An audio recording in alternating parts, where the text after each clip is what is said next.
Yeah. Hello, my friends. Can you guys hear me? I had to redo some stuff here, so I don't know if you can hear me on the live. Okay, we already got some questions. Nice, Ms. T. Nice to see you, my friend. Here we are. All right. She says, "Greetings, my friend. High vibrations and strong positive energy to you and all of my sister's brothers in the food growing community. May we be well, happy, and peaceful." That is the amazing energy, my friend. So thank you very much for spreading that. And yes, I wish the same for you and for everyone tuning in. Ms. T says, "Nate, on day 12 of the Master Cleanse and feeling great. I feel healing happening physically and mentally. I know this to be true because my crazy berries have been asleep. LOL. Working to put all negative emotions away forever." Nice, my friend. That is really good to hear. Day 12 of the Master Cleanse. Yes, when I come back from Chattanooga, because me and Jenny are leaving here in a couple of days. So when I come back from that, I'm gonna do the Master Cleanse. Yeah, so I'm thinking I'll do like maybe some lives during the Master Cleanse time. If you guys want to do it with me, that would be cool. You know, I might do some different videos about the Master Cleanse again. You know, redo the videos because I've gotten a lot better at making videos over the past few years, as opposed to the first video I ever made was the Master Cleanse video, and it's like 19 minutes long, and I can really condense it a lot. And I've had so many questions and experiences with you guys in the past 3 years that I can put that kind of stuff into the video. But yeah, that's what it's all about. Just releasing the toxins, my friend. Both toxins in the body, but also the toxic energy. And that is every bit as powerful as the physical toxins. Okay. So let's see. Yes, we are. PA says, "I think we're in trouble, y'all. Nate looks serious. Serious today." Yep. This is my serving a life sentence costume. Now, it's just, I don't know. I don't have much in the way of style, I guess. I just kind of wear what feels right all the time. And that's my gauge. Massive Overkill. Hello, good to see you, my friend. Says, "Peanuts are..."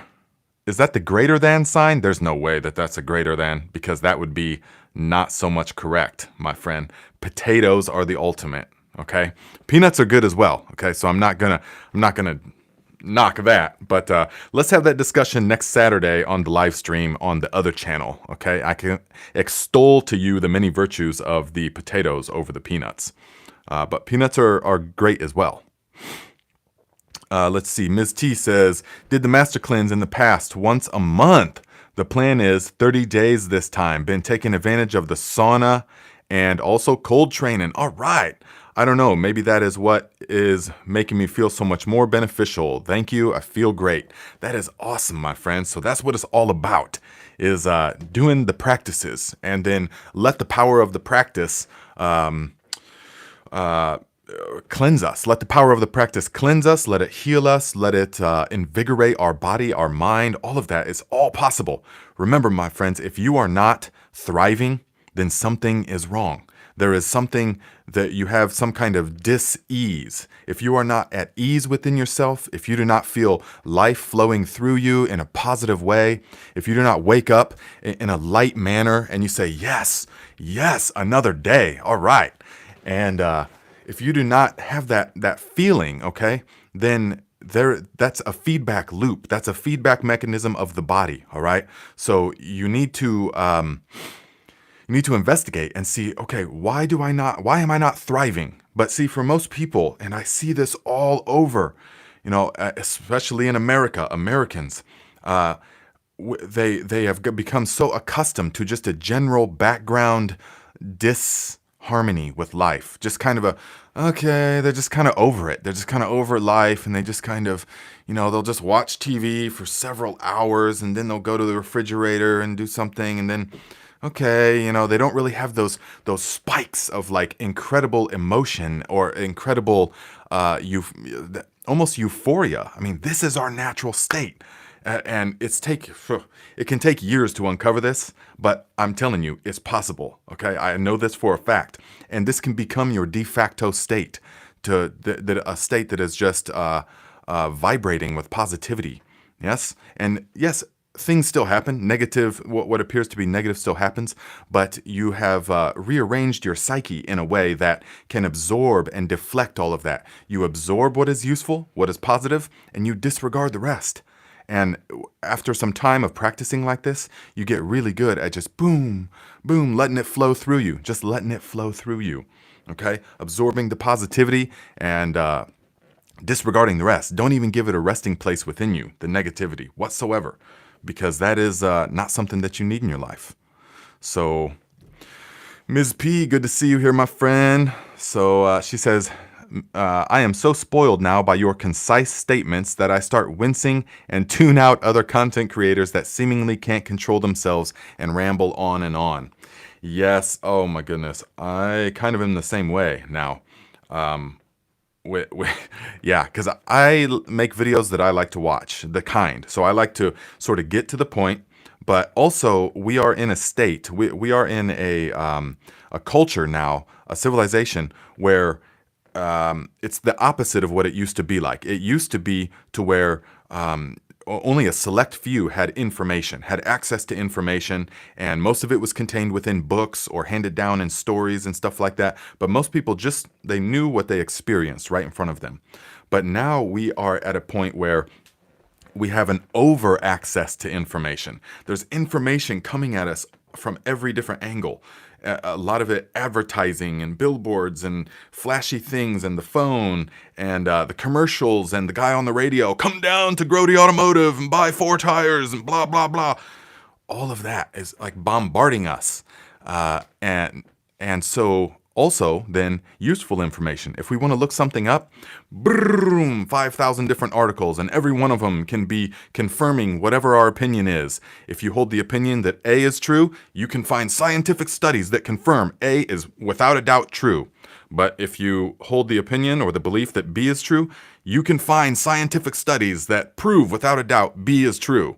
That's the nature of the internet and where we're at and the exchange of information.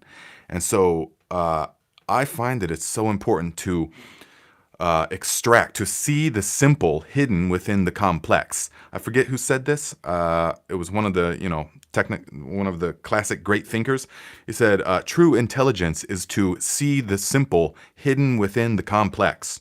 And this is absolutely true. I have found this to be true all over the place. And so, yeah, that's what I like to just simplify it, because people will glaze over so fast. Have you tried to explain something to somebody in your life where you're excited or you're passionate about it, and so you're really enthused, you're using all kinds of words and stuff, and you can just see on their eyes, they just kind of, they're totally glazed over. They're like overwhelmed if you're trying to explain it to them. Yeah. And that happened. See, I had several years of teaching scuba diving to people in Thailand and in Greece. And you're working with people's fears. And so I learned through all of these hundreds of interactions and classes I was teaching and stuff, that you have to simplify everything, okay? So, and also to read the feedback of people. A lot of people would be so nervous on the lead up to a dive. I could tell the ones that were going to have issues, to the point where I got so good at reading the people, I could know right out of the gate which one was going to have a panic attack underwater when we're 30 feet underwater trying to do the mass clearing, or 30 meters underwater, 90 feet, when we're trying to do the mass clearing or the regulator clearing, all that kind of stuff. And so I always had to watch them, but then I could tell the ones that were relaxed with it, so those are all really great skills to learn, I feel like. Spray Can Art, good to see you here, my friend, says information pollution. That is absolutely true. And that is why when I do the master cleanse here, my life's pretty streamlined in that sense, but I always recommend to people that to cleanse not only toxins out of the body, physical toxins, but infotoxins. This is a very real thing because of what I just talked about previously. That media, news, all of anything, when I use the term they, that's anyone who is drawing a paycheck by manipulating your opinion. Think about how many people that really is. That is a lot of people, and they're trying to sway you in certain ways, even if it's just not even sinister stuff, just to buy my product, and you're just constantly trying to be swayed all over the place. This is toxic to the mind. And it's not what we need. It's not conducive to our thriving. So, and let's see, Mad Dog says, how can we increase someone's frequency to others around me? How can you increase the frequency of others around you? That is a fantastic question. And you can use this analogy. If you have two logs, and one log is burning really intensely and bright, but the other log is not really burning very bright. It's a little bit, maybe a little bit of smoldering embers, but it's not burning bright. So you put the two logs next to each other, and within a short amount of time, this one is now burning bright, just as bright as the other one is. Okay?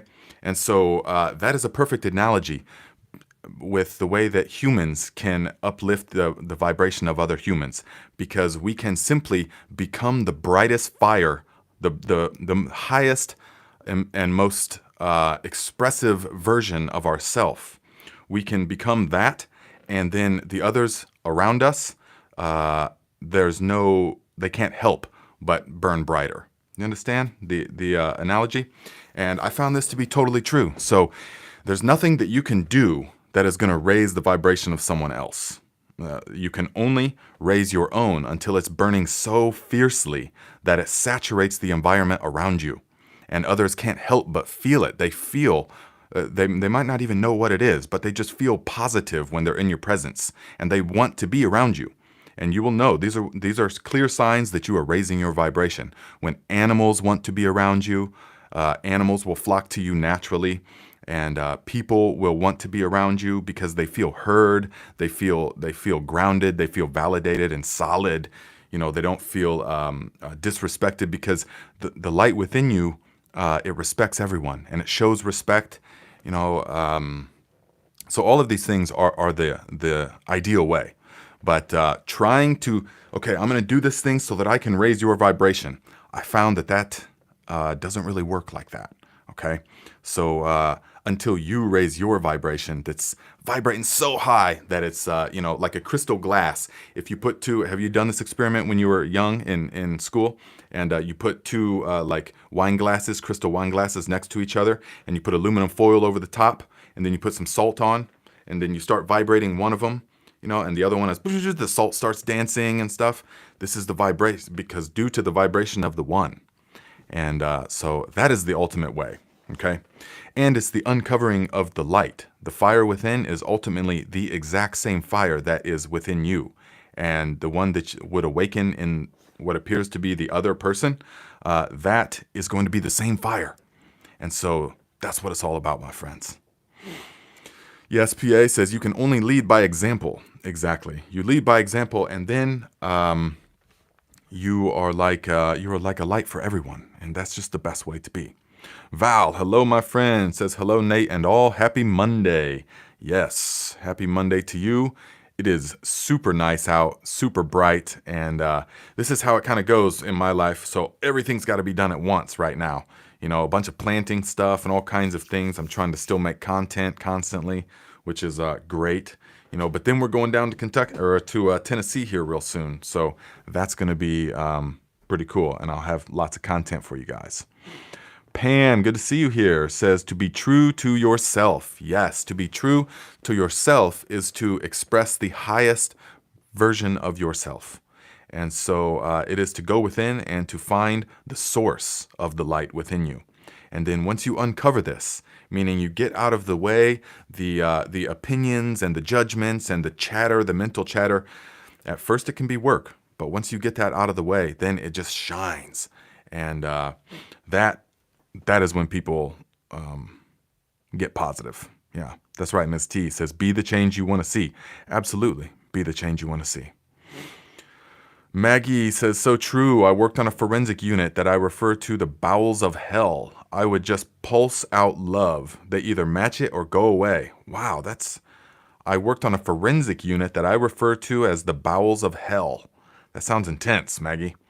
Yes, you would just pulse out love. Absolutely. We pulse out love. And also, though, I have found that it is real love. Real love is ultimate acceptance. It is the compassion ultimately it's the compassion that says, okay, well, if someone is doing something that is not the way that I would like to see it done, or what I think they should be doing in their life, okay, well, all people are doing the best that they can given their current level of consciousness. And this is always true. And so we can have understanding and we can say, okay, well, maybe they're acting out unconscious belief patterns, which actually dominate our life. I would say that was the number one thing that really shifted my whole focus in life. My whole who I was at the core was understanding, was coming into the realization of the power of the subconscious mind. How the subconscious mind is actually what rules our life, in the sense that all of your behaviors, all of your habit patterns, all of your thoughts, everything wells up from the subconscious mind. Yes, but it takes investigation. It takes investigation. So in a quiet moment of meditation sometime, just try this practice, okay? Can you choose your next thought? Yes? Can you choose your next thought? Not this thought that you're having now, okay? But go into the future and choose your next thought, okay? So you can try it right now. Just sit there and say, okay, I'm going to choose my next thought. Okay, but not the one that you're aware of now. Not this one, okay? The next one. And I know it sounds like word salad, but this is a mind-blowing realization. When we come to after much seeking, we realize that I cannot choose my next thought. Because by the time that I'm aware of what that thought would be, it's already here. So I cannot go into the future and choose my next thought. The only thing, and I investigated this for years within myself, the only thing we can do is be aware that a thought is present at this moment. That is all you can do. You cannot choose the next thought. And so digesting that reality, then we say, okay, well, then where does the thought come from? Am I choosing my actions? Am I choosing the course of my life even? You start questioning everything. And that is where it gets good, my friends. So Bushcraft, good to see you here, my friend. How them zinnias doing? Says the law of the harvest. Sow the seed of the harvest you desire, and know that the harvest is always more abundant than the seed sown, positive or negative. Absolutely, my friend. This really is the ultimate analogy, is that the mind is like a fertile garden. And so it will bring forth whatever seeds you put into it. Yes, if you have nice fertile land and you plant vegetables, then they will come into harvest and they will nourish you and they will feed you. Yes, and you will become nourished by them, and it will raise the positivity and the life force. But likewise, if you don't do anything consciously and you just let weeds fall into the fertile soil, then the whole thing will become a plot of weeds, and it won't be useful. It will be chaotic, and it will just be kind of sporadic and random. And this is a very good analogy, because this is ultimately what it comes down to, is being the master gardener of our mind. This is what it comes down to.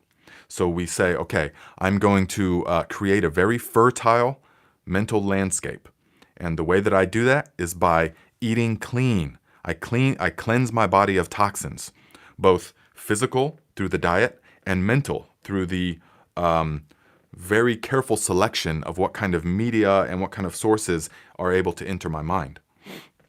And that is going to, and then I'm going to, stay physically active and stay fit. And I'm going to do these different practices that create the fertile mind. And then I'm going to closely guard what comes into the mind. I mean, what kind of habit patterns I think about. So once you become aware of what is happening in the mind, you will see what your predominant thought patterns are.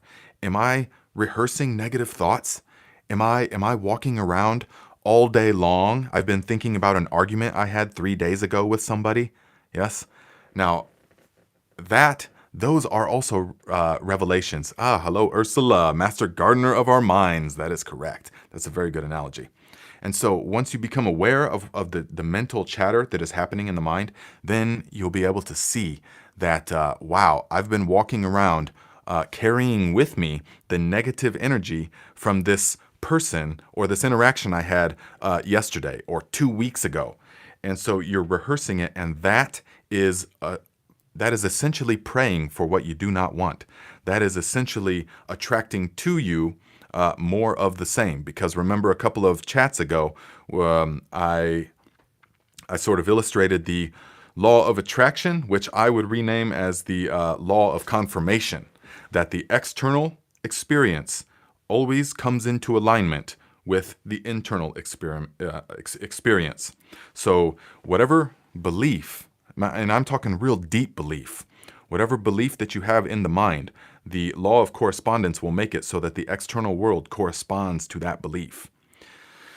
And if you are walking around with this negativity in your mind and pointing out that immediately, how many people do you know that have trained themselves to immediately see the negativity in something? Whether it's a situation, oh man, this always happens to me, or oh man, why, it's always my luck, or they see it and they see that something has happened and they immediately see the lack in the situation, instead of the people that have trained themselves to see the positive in every situation.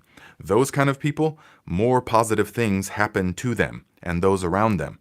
The people that see the negative things, that are rehearsing and carrying with them the negative things, more negative things happen to them due to the law of confirmation.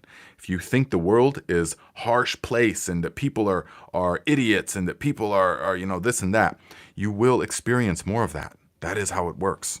But likewise, if you think that everyone's just doing the best they can given their current level of understanding, and you have compassion for that, then you will see that more and more. The world becomes softer.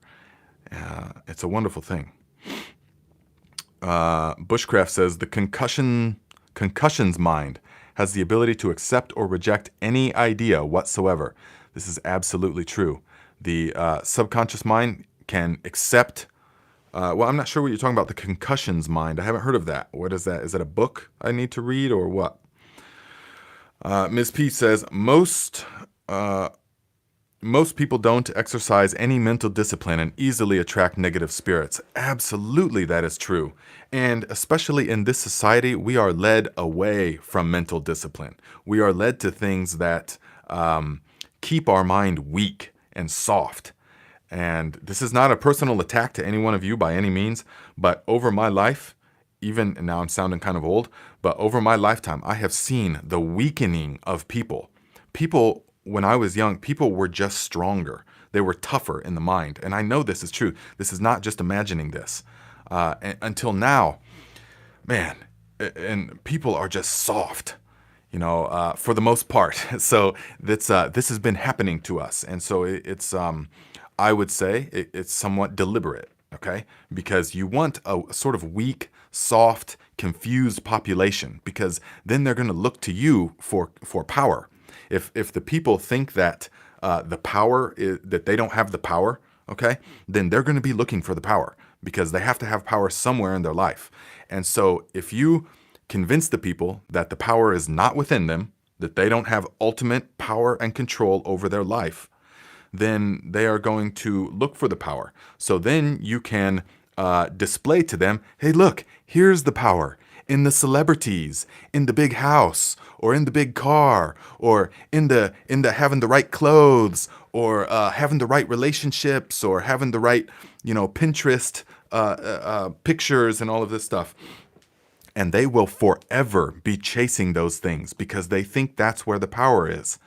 And so it's really, that's all that needs to be done is to convince the people that they don't have the power already, because they do, but they don't know it. And then to show them what you want them to chase after, and they will eternally chase after this. People will spend their whole lives chasing after this stuff. And all of this became so crystal clear to me over those 10 years of traveling the world, when I left the United States, where I was born and raised in the Midwest of America. Very classic America, America for sure. And so I left America and I began seeing people that were living in a way that I could not even conceive of. Even if you watch National Geographic stuff and you've seen it on TV, none of that compares to being there and experiencing the energetic frequencies, the vibrations of a village, and to see the way that the village works and the cohesion. I lived in these villages for several weeks in some of them, but several months in other ones. And we're talking like National Geographic villages. I mean, oh man. And I seen the cohesion, the way that humans are meant to live, and they act as one unit. It is just so incredibly different, and nothing like life back in America was giving to me. Okay, so I began to see these things, and then I saw, wow, these people are not. So then I said, so what is the deal? Well, for one, they are not watching television. They are not subscribing to the current culture of things. The culture, the Western type world empire culture, was just beginning to creep into some of these places. And I would go to villages like in Morocco. Fask was this one village that I remember. I was riding my bicycle in Morocco for many months, and we were way out into the Sahara of Morocco. And there's this village there, and there was one television that had just come in. So this one house had this television, and the kids would come and they would sit around and they would watch the television. Whoa, man, they'd be watching this television. They'd be squatting down for hours just watching this one television. And the only thing that was coming in on this television was Western programming. And you know what it was? It was Friends, the sitcom Friends on repeats, and it was WWF or WWE, and so when they saw me, they would go, John Cena! And I would say, what? How is this? We're way out in the desert in Morocco. How do you know about John Cena? And then that's how I understood. And so the kids that were watching more of the television were desiring the clothes they were forsaking, and I could see this over the years, they were forsaking the native traditional clothes of their fathers and mothers and their ancestors for Western clothes. And so there was all these real cheap knockoff, super dirt cheap sweatshop type produced knockoff Western clothes in some of these markets. And the kids were all going for that because that's what was on the television. That's what they saw. And the law of correspondence, whatever the image in the mind is, the external image will eventually correspond to that. Okay? And this is the whole, advertisers know this. I mean, they know this well. Not just advertisers, but behavioral engineers. That exists, okay? They know that the human mind stores information not as thoughts. It stores as images. Let me say it again. The human brain stores information as images, my friends, and they know this. The television is a direct link into your subconscious. It is no less serious than I'm making it out to be. It is every bit that serious. And and I saw all of this happening. And then I would talk to some of the elders, and I would say, so what is going, I would get the feel of things. I was always inquiring about everything in these villages. And they were telling me, well, the younger generation, and they were talking to the teenagers at that time,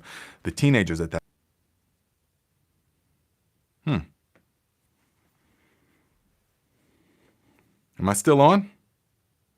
Am I still on? It said unable to connect. I'm not sure what that was all about, but can you guys still hear me? Okay, good. Yes, and so they would, see the matrix glitch. Once I start talking about stuff like this, then, it's like, I don't know if we want to hear people talking about this, but it's what I saw, okay? So once glad to see you guys. And so the elders were talking about, they were saying, well, the younger generation, they don't want to do these jobs anymore. They're moving to the cities, and they're becoming computer tech people and stuff. And I just saw this happening. And I said, okay, well, what is different? The television came into the village. That is the difference. It is that powerful. And so for that reason, I have no television in the house. Of course not. There's no way that I would allow that programming into my mind. And like a couple of you have just said, they call it programming for a reason. See, it's right underneath our nose. I mean, it's right in front of our face. It's, okay, well, watch your programming. Boom, boom, boom. And it's not so much. Remember, it is not about what the conscious mind is thinking. So when those kids were watching the Friends sitcom, they're not sitting there thinking, "Oh wow, I want to be just like them. I want to do my hair like Jennifer Aniston. I want to be a silly goofball like this other guy. I want to be a fumbling idiot like some of these male figures on these sitcoms and stuff." They're not consciously thinking that. Some of them might be consciously thinking that, but most of them, you don't have to consciously think that, because all that matters is that the image of a fumbling, weak male is going into the mind. The image of having all these possessions in the background, product placement. That's why companies pay millions of dollars just to set a can of Coca-Cola in the background. Not even to advertise it. You just set it in the background, and you do that enough times, and the company knows that it goes right into the subconscious. And the law of correspondence says that they will eventually, when they're out in the market somewhere, they will suddenly get an urge for Coca-Cola, and they won't even know why. They'll think that, oh, I like Coca-Cola. They'll think that. But that's not true. It's been stenciled into your mind. And so that is how it works. And companies know that. And so it is the subconscious that they are after. Okay? And it works. It works really good. Companies would not be paying millions and millions of dollars for this kind of stuff if it didn't work. They have scientists, I'm talking behavioral engineers, that are constantly researching the cutting edge of how to manipulate your subconscious mind. That is what it's all about. Because the conscious mind comes from the subconscious. We have to understand this fact. The conscious mind that says, I like this and I like that. I have these thoughts. I have these desires. Okay. But it actually, where does it come from? Well, it's mine. No, it's not. It's the subconscious. And there's only one subconscious, but that's much deeper than for this talk. So, yes, that's, Maggie says, I haven't watched TV for about 25 years, but spend too much time on YouTube. Oh, I feel you there. Okay. But YouTube is obviously we're on the medium of YouTube. YouTube is kind of a different thing though, because you can watch stuff that is like this. And this, you could not watch this on television, what we're doing here. You could not have this experience. And YouTube has been phenomenal. I owe YouTube so much as far as the awakening and as far as, well, just what I'm doing. I mean, my livelihood now, which is crazy. I'm in the depths of it, my friend, because I'm full-time YouTube content creator now. They're paying me for it a bit. And so, and plus I just love it. I love communicating. This medium is really incredible.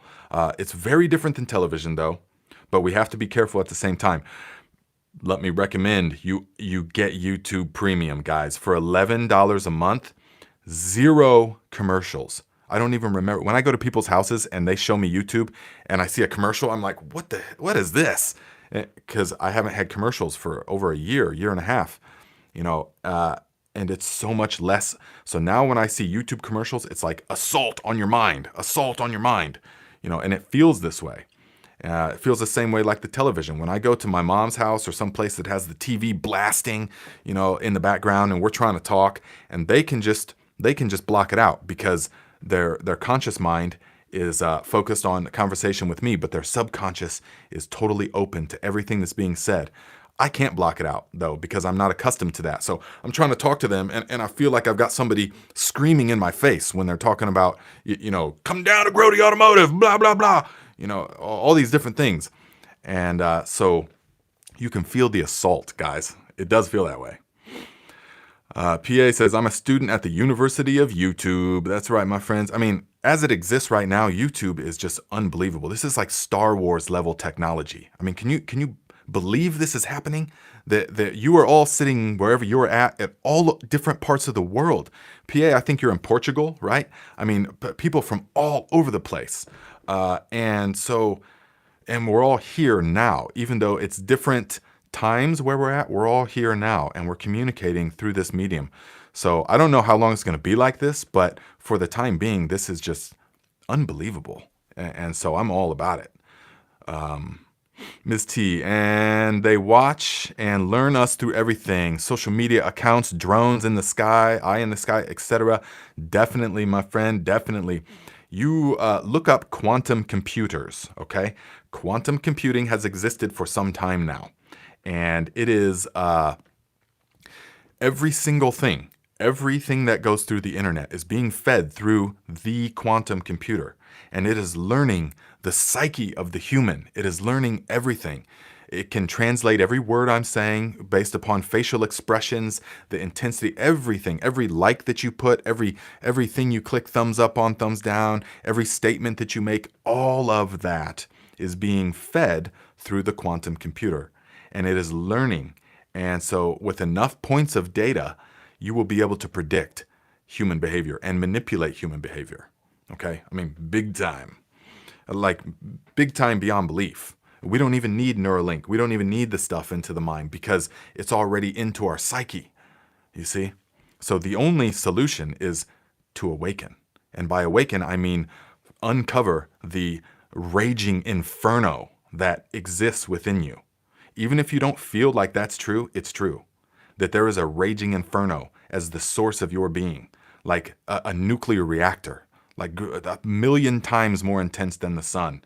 It is within you right now. So if you do not feel that, if you are not in connection with that, then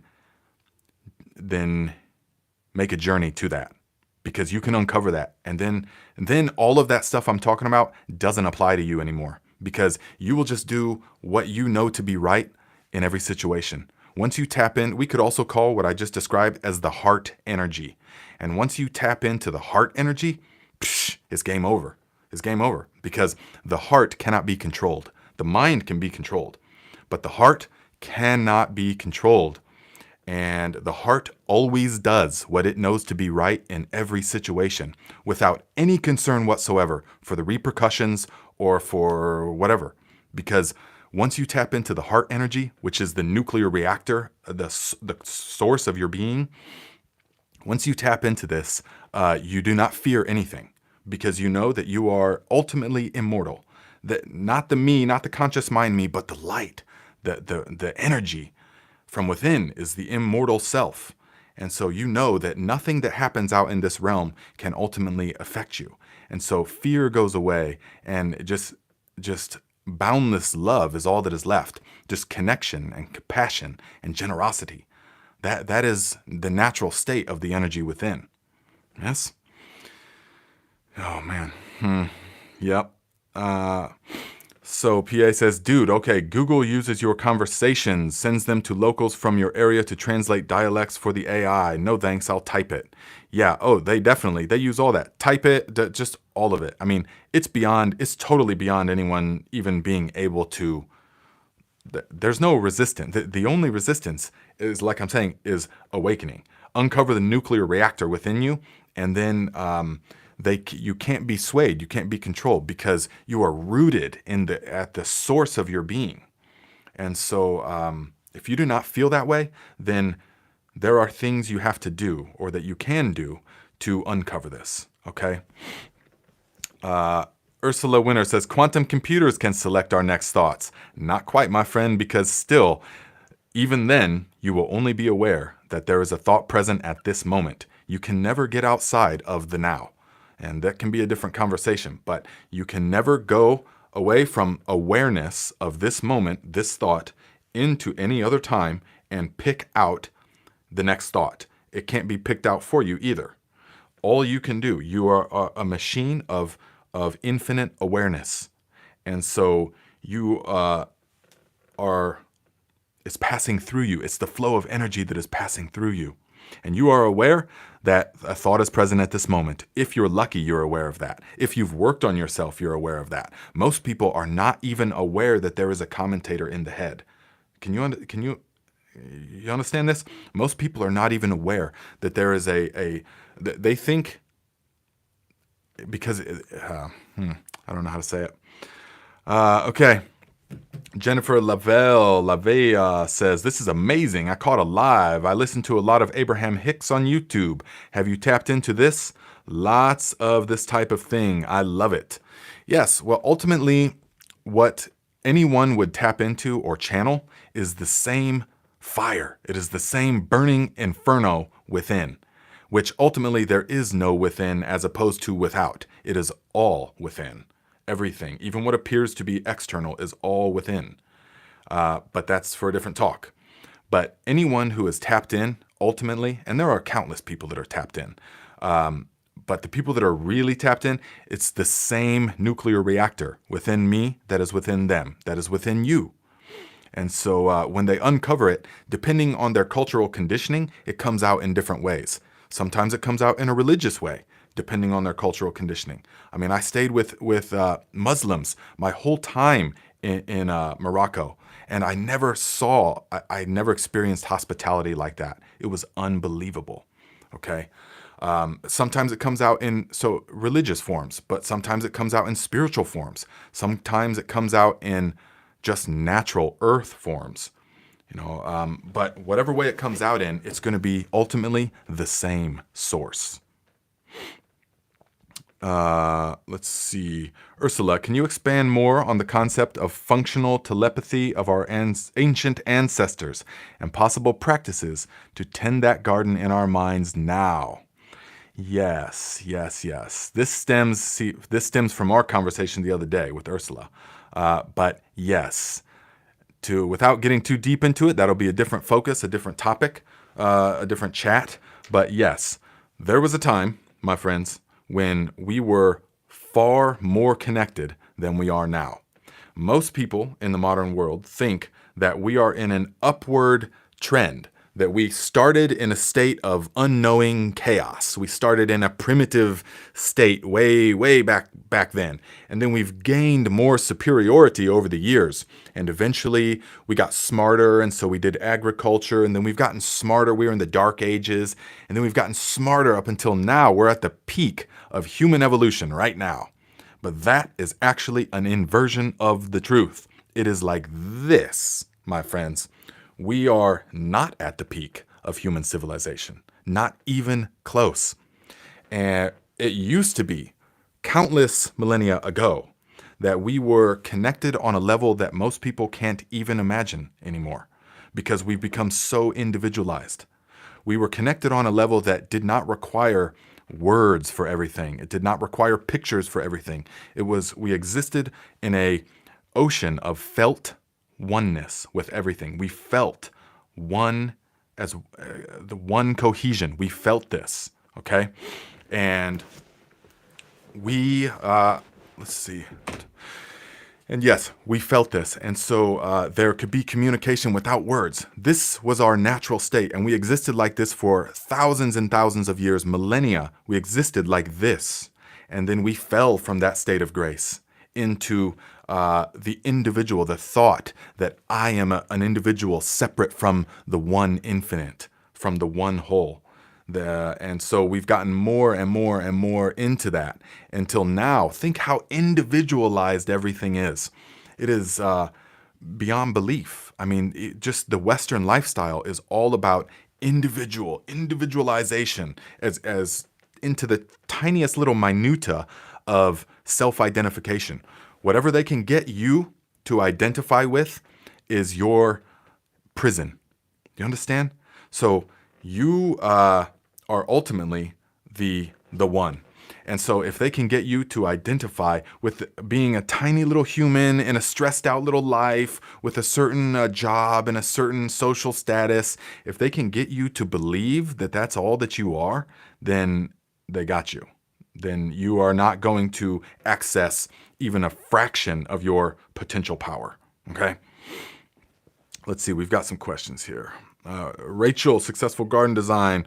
We've reached peak stupidity. At least I hope this is at the peak. Yeah, I know. We do hope it's the peak, but I would go ahead and say that it's not the peak. It can get a lot crazier and is going to get a lot crazier than this. Okay? Because we are on a downward spiral. But ultimately, it is not linear. It is circular. And so the reawakening is happening, but it doesn't. A lot of people want to think about how do we collectively reawaken? Well, how would that happen? Individually is the way. It all boils down to the same exact thing. The only thing that you need to do is awaken, meaning uncover the raging inferno of the source within you. Uncover that, and everything else will fall into line. And if you do that, and you only worry about you doing it, then imagine if everybody did that. Then the collective takes care of itself. You don't have to worry about anyone else's awakening. You just have to go within and purify your false self until you actualize your real self, which is everything. So, Maggie says, it's been a hard lesson for me, but I have stopped over engaging in politics or religion. At least it has been helpful to look back on my old political self to be more compassionate towards peeps stuck. Yes, absolutely, man. I used to be that way too, and it used to feel like I was really well informed about what is happening in the world and on the world stage and stuff. But then I really begin to understand truly that you want to be aware, but you do not need to focus on these things. What you read, what you hear in the news, or the impending doom of everything that's going to happen, because you are the creator of your reality. And if that is what you are focusing on, that is what is going to be actualized. It's all about the law of confirmation. Okay? So if that's what you're focusing on, that is what's going to be actualized. And so instead, we leave all that stuff behind. It's designed to get you focused on these tiny little stressful things so that you never realize your full potential, even a fraction of your full potential. Bobby Anderson, what's up, my friend? Says, we live in a binary system. It is said the closer we get to the star our solar system revolves around, the more advanced all life becomes on this planet, and the reverse. Yes, okay. Advanced by what means, though? That is a whole separate thing. If we think that we are advanced beings now, I believe that is also an illusion. Advanced in what sense? That we can create iPhones and that we can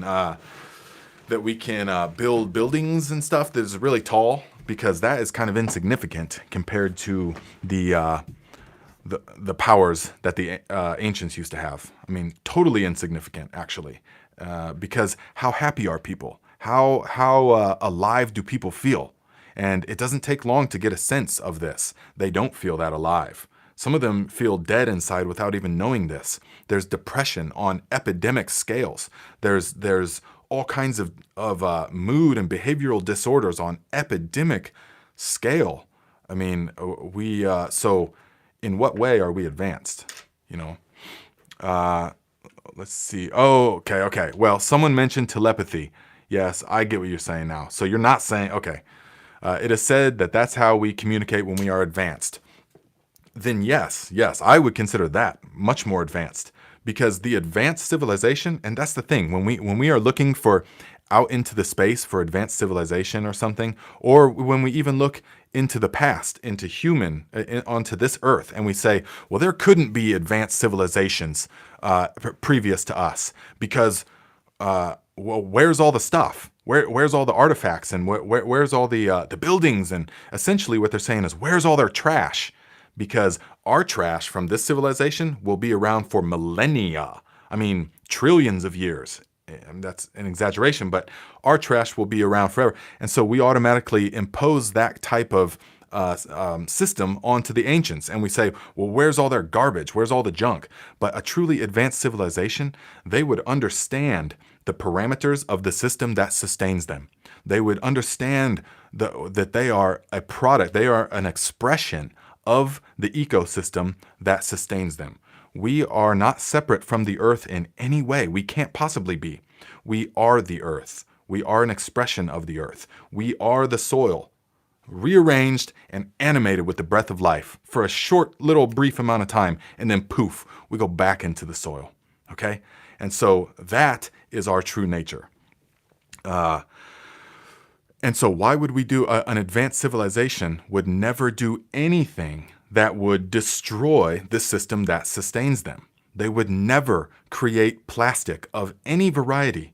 They would never chemtrails in the sky for our transportation. What? So people can fly around and do. Cars, millions and millions of cars and tires and just the building, the way we build our buildings. Every single thing is against the natural law of the ecosystem that sustains us. And I have seen this all over the world.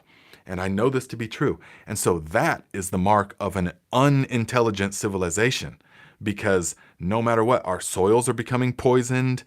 People don't know how to feed themselves anymore. The waterways are becoming totally poisoned. So what a part of our modern world is really advanced? No. They would live in such a way that gives the lightest footprint on the earth. And in fact, they would understand the parameters of the system that sustains them. And so they would live in a way that nourished and helped that system, that made the land more fertile, and that made the other creatures more thriving, made life for the other people and the other creatures that they share the planet with better than it is now. This would be advanced. Maggie says, I love this community. Yes, my friend, I'm glad you are here. And PA says, Nate, can you scroll up just a little and read Sweeping Page's comment? It's been typed 5 times now. Oh, I'm sorry. Yes, definitely. When I get all into the, I just got to let it flow. Okay, Sweeping Page. Is it this one about the day after finishing a 12-day master cleanse, I had terrible stomach cramps. I wound up lying on the floor, sweating and hyperventilating.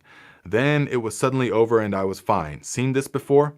Okay, the day after finishing a 12-day master cleanse. So by finishing, do you mean you came off of it appropriately? Do you mean that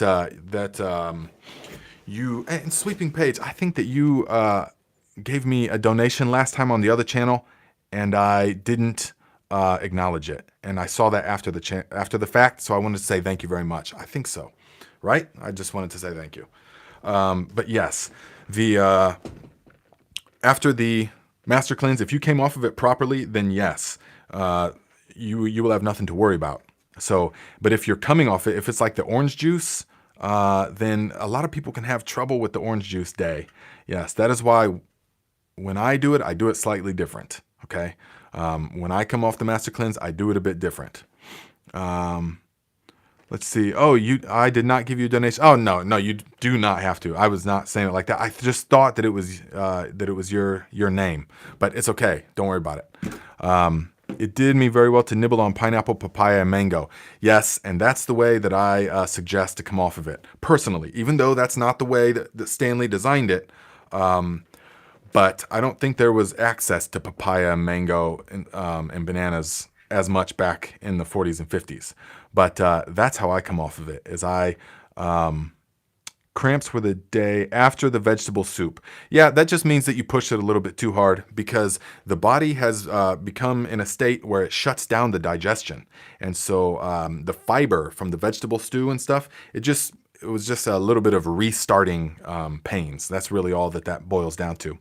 People have all kinds of experiences, so it depends.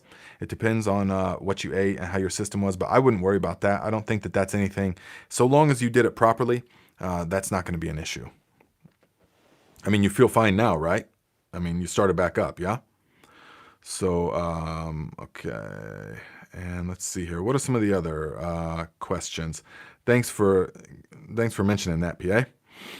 Nancy says, would you talk about dualistic thinking for a minute? I want a deeper understanding. Ooh, man, dualistic thinking. Yes, my friend, we could go on and on about that because ultimately that is the greatest illusion. There is only one illusion, and it is the illusion of dualism. The ultimate dualism is that I and the other, that I am separate from all that is. That somehow I exist. And exist, in the root word existere, I believe, means to stand out from. And so the original dualistic illusion is that I exist. I stand out from the totality of all that is. And you cannot ever stand out from the totality of all that is. This is a human misconception. And so from that comes the knowledge of good and evil. Yes, of the creation story.